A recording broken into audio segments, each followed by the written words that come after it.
दो व्यक्ति जब निकट आते हैं तो एक दूसरे लिए सीमाएं और मर्यादाएं निर्मित करने का प्रयत्न अवश्य करते हैं। हम यदि सारे संबंधों पर विचार करें तो देखेंगे कि इन सारे संबंधों का आधार यही सीमाएं हैं जो हम दूसरों के लिए निर्मित करती है। और यदि अनजाने में भी कोई अन्य व्यक्ति इन सीमाओं को तोड़ता है तो उसकी दंड हमारा हृदय क्रोध से भर जाता है। इन सीमाओं का वास्तविक रूप क्या है? क्या हमने कभी विचार किया? सीमाओं के द्वारा हम दूसरे व्यक्ति को निर्णय करने की अनुमति नहीं देते। अपना निर्णय उस व्यक्ति पर थोप देते हैं, अर्थात किसी की स्वतंत्रता का अस्वीकार करते हैं। और जब स्वतंत्रता का अस्वीकार किया जाता है तो उसका हृदय दुख से भर जाता है। और जब वो सीमाओं को तोड़ता है तो हमारा हृदय क्रोध से भर जाता है। क्या ऐसा नहीं होता? पर यदि एक दूसरे के स्वतंत्रता का सम्मान किया जाए तो किसी मर्यादा या सीमाओं की आवश्यकता ही नहीं होती। अर्थात जिस प्रकार स्वीकार किसी संबंध का देह है, क्या वैसे ही स्वतंत्रता किसी संबंध की आत्मा नहीं है? स्वयं विचार कीजिए। सबके जीवन में ऐसा प्रसंग जरूर आता है कि सत्य करने का निश्चय होता है हृदय में, किंतु मुख से सत्य निकल नहीं पाता।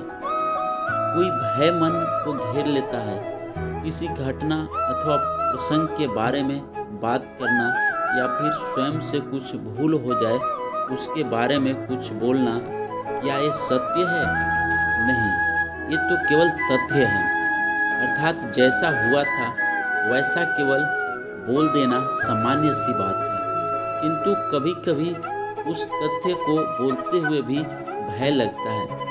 कदाचित किसी दूसरे के भावनाओं का विचार आता है मन में, दूसरे को दुख होगा, ये भय भी शब्दों को रोकता है।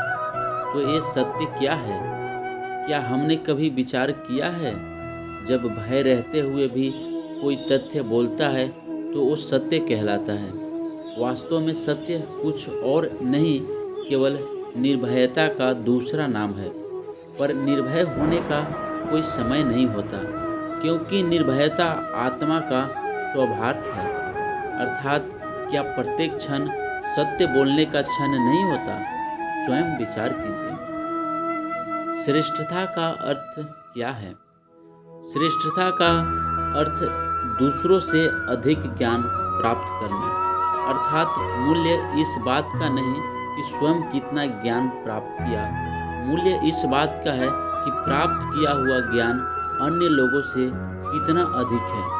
अर्थात श्रेष्ठता का इच्छा ज्ञान प्राप्ति का भी एक स्पर्धा बना देती है। और स्पर्धा में विजय अंतिम कब होती है? कुछ समय के लिए तो श्रेष्ठ बना जा सकता है, किंतु सदा के लिए कोई श्रेष्ठ नहीं रह पाता। फिर वही असंतोष, पीड़ा और असहज जन्म लेता है। किंतु श्रेष्ठ बनने के बदले यदि उत्तम बनने का प्रयत्न करें तो क्या होगा? उत्तम का अर्थ है कि जितना प्राप्त करने योग्य है वो सब प्राप्त करना, किसी से अधिक प्राप्त करने की इच्छा से नहीं, मात्र आत्मा की तृप्ति हेतु कुछ प्राप्त करना। उत्तम के मार्ग पर किसी अन्य से स्पर्धा नहीं होती, स्वयं अपने आप से स्पर्धा होती। अर्थात उत्तम बनने का प्रयत्न करने वाले का तीर अंबर सारा ज्ञान प्राप्त हो जाता है। बिना प्रयत्न के वो श्रेष्ठ बन जाता है, किंतु जो श्रेष्ठ बनने का प्रयत्न करता है वो श्रेष्ठ बने या न बने उत्तम कभी नहीं बन पाता। चक्रों और पूर्वाभासों के आधार पर हम भविष्य की सुख दुख की कल्पना करते हैं। भविष्य का दुख का कारण दूर करने के लिए हम आज योजना बनाते हैं, किंतु कल की संकट को आज निर्मूल करने से हमें लाभ मिलता है या हानि पहुंचती है, ये प्रश्न हम कभी नहीं करते। सत्य तो ये है कि संकट और उसका निवारण साथ जमते हैं। व्यक्ति के लिए और सृष्टि के लिए नहीं। आप अपने भूतकाल का स्मरण कीजिए, इतिहास को देखिए।